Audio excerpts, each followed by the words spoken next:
I'm Anna, and this is Fleur. And in April of this year, we co-founded Design in Quarantine, which is an archive that collects in real time design responses to the COVID-19 pandemic.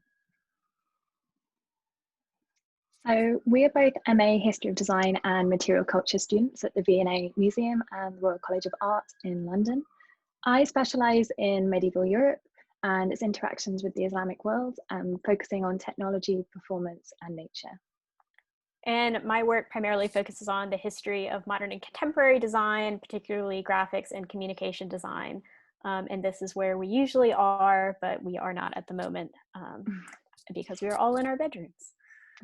So before we started Design in Quarantine, we asked ourselves these kind of 4 key questions. What does it mean to start a digital archive? How do historians respond to contemporary crises? How can we make living history as accessible as possible using digital methodologies? And how can we provide a platform for designers, both now and in the future, to educate themselves in the ways in which design can respond to a public health crisis? So then we did this. We began talking about the project just after the UK went into lockdown. These are some of my very scribbled shorthand notes of our first chat, which was on about the 6th of April. And we were wondering how we could respond as historians to something that was happening in the present. And after discussion, we thought the best way to do this would be with a rapid response archive. Within 2 weeks of having talked over our initial ideas, we decided on a name and secured a web domain, worked out a design for the website and launched. We felt that it was really important to have the archive live as soon as possible due to the volume of work that was being covered in the press and how much we were seeing in our social media feeds. So kind of for fun, these were the working spaces we've had and for the most part still have. We did not see each other physically throughout the entire creation of the archive, and all communication was done via Google Drive, WhatsApp, and Zoom. I was based in London and spent a month out in America, and Fleur was in Kent. And it wasn't until August when we actually met again in person, and we found the whole process of creating this archive entirely virtually very surreal. And our methods have made us reflect on both the benefits and the challenges of researching and working purely on digital platforms. And it's something we hope historians more widely will take time to reflect on as the pandemic continues to shape the field, and also something we would be interested in talking about in the Q&A session as well. So we wanted to make the website as simple to navigate and as objective as possible. One of the questions we asked ourselves when designing the navigation of the site was, how can we create taxonomies beyond type and make large claims about works when the event is unfolding around us? So in an attempt to combat implicit biases and consciously reject taxonomic hierarchies, we designed the website to randomize the entries displayed on the homepage each time an individual visits or clicks on our logo. And we also restricted the sorting of entries into these 6 broad categories, providing only a base level of organization. This randomization and looseness in our site can be seen to reflect the chaos of the world as it came to grips with the pandemic. As Icon so lovely, they described us as, a disorderly archive is perhaps the sincerest record of our history. I really love that quote.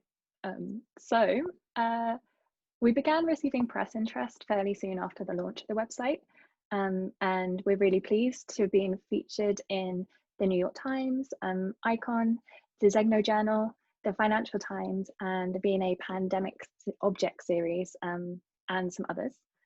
Interest in the archive in these more general and practice-based press outlets demonstrated the achievement of one of our aims, which was to reach beyond the design historical community with the archive and bring the project and work within it to a broader public.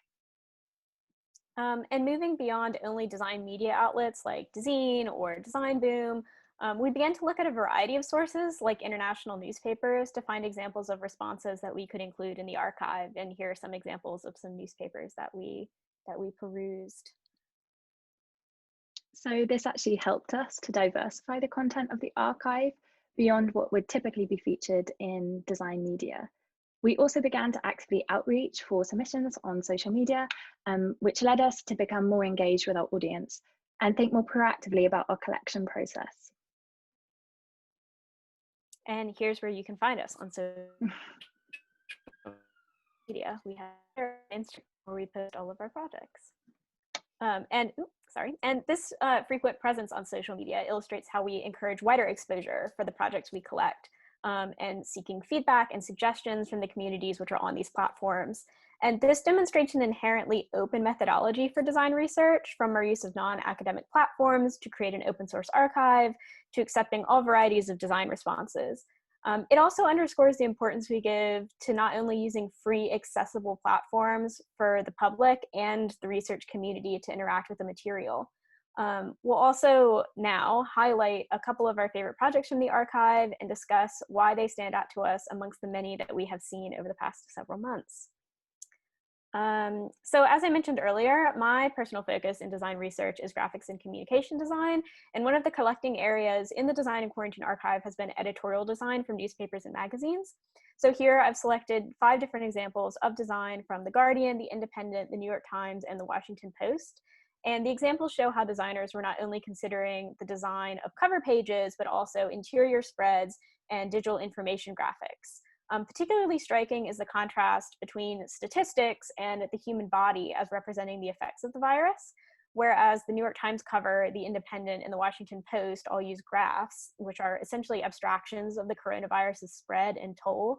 The Guardian cover and the interior spread of the New York Times show people literally surrounded by negative space, sort of echoing how the virus has been affecting us bodily as we move around the world. And the divide between objective and subjective experience of the virus is something I think we've all been trying to manage. How to translate 2 meters or 14 days into something really real and physical. And the use of illustrations and photographs in editorial design, in addition to infographics, is something I find helps with this balance. Also, and as a fun side note, in the New York Times cover, with the peak of that graph running through the masthead, is the first time a graphic has ever run through the masthead of the New York Times.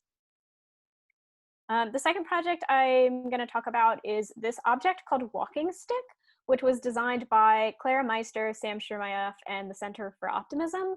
It's a one-off design that I love because of its elegance and simplicity.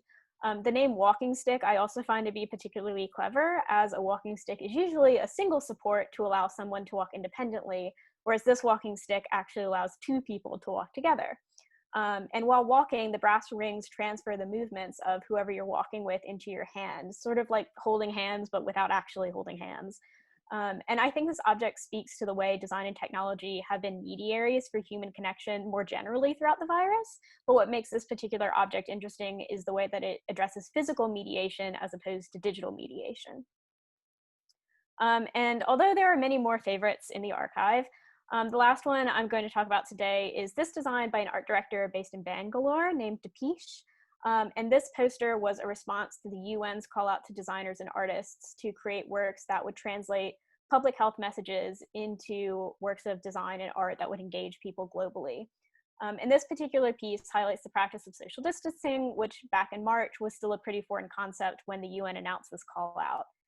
The design features an illustration of queued shoppers drawn on top of a receipt from a market in Bangalore. Formally, the verticality of the figures echoes the lines for the purchases of the receipt itself, which gives it this great rhythm and contrast to what is really a quite minimal design. And this is what I love most about it, is that it is so simple. It's just some black pen ink drawings on a receipt. So using media and a support that is at hand, the designer turns something really quotidian, a grocery store receipt, into something imbued with much more meaning. And more generally, the transformation of the everyday is something that has happened to everyone's lives. The transformation of something inconsequential like grocery shopping is an event as a result of restrictions and protocols. And I think Deepish captures this balance between the everyday and the new normal, or the normal and the post-normal, or what we think is normal, in this design, which I really, really love a lot. So, off to Fleur. Okay, so much of my own research focuses on objects and environments created for mass observation. All of my choices here echo this interest, and also they are designs which are localized, individual, and handmade responses to the pandemic. So first up, this was submitted to us by Mark Swallow, who made this during the UK lockdown, finishing it in May. He calls it a green screen Zoom backdrop, with one side painted green and the other papered with collage images of his family, his friends, popular culture, and photographs of things he enjoys. As the screen is hinged, he's able to extend it to create a flat backdrop between him, behind him when he Zoom calls. One plain green side to provide a blank canvas for more professional style communication, and the other bright and characterful, showing off his personality. This is a design which fascinates me because a year ago, it would have not made much sense to any of us, yet today speaks to issues which most of us have actually encountered, such as how to translate your personality through a screen whilst living in a digital world, and how to adapt to your home becoming your place of work.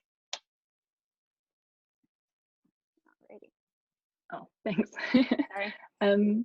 My next choice to highlight are these two amazing pieces made by a man called B. Gautam, who lives and works in Chennai in India. He's a trained mechanical engineer and a practicing artist and designer. And he created first this helmet on the left and then this covering for an auto rickshaw on the right, mirroring the form of the coronavirus molecule. He has used around 163 plastic bottles to create the design on the rickshaw, and constructed it using paper mache to bind it together. These designs similarly demonstrate a localized, individual, and handmade response. They represent a community awareness and care for others, trying to spread knowledge of the virus through highly observable visual creations, whilst also being rather whimsical and fun. And my last choice is similar, but I also wanted to briefly talk about these braid designs. They were created in May by a 24-year-old hairdresser, Shannon Refa, who lives and works in Nairobi in Kenya. She created these designs on local children to hopefully spread awareness of the virus in local communities, as they resemble the spikes and the colours of common illustrations of the virus molecule. Again, I feel like this is why our archive is important. It aims not only to collect design responses to the pandemic by successful professors, practices, and labels, it also wants to encompass the personal, individual, and local response, one which aims to help a local community and make awareness of the pandemic something whimsical and fun. So, we knew that the pandemic period and the designs it generated would be of interest to future design researchers, hence the idea of constructing a simple digital archive that could serve as a resource. But also the digital afterlives of the collections in our now very virtual world was something which concerned us because so many websites seem so ephemeral. We made sure our site was saved on the Wayback Machine and applied for it to be archived by UK Web Archive. So an archive within an archive. But it now is, and is therefore through them available on site in the Bodleian Library, the Cambridge University Libraries, Trinity College Dublin, National Libraries of Scotland, and the British Library. The DHS Virtual Student Award has also helped us to secure another year's worth of hosting via the site Cargo Collective. Our first year has actually been free with them, as it's been a project responding to the coronavirus. So since the project's launch in April, we have collected over 350 works, I think even now nearing closer to 400, that we believe are integral to representing the evolution and the variety of design responses to the coronavirus pandemic. We have made a conscious effort to include projects from countries outside the Euro-American sphere, and the archive contains works from India, African designers, South American designers, and East Asian designers. We are also open for submissions and have received a number of designs from individuals, firms, and studios from all over the world.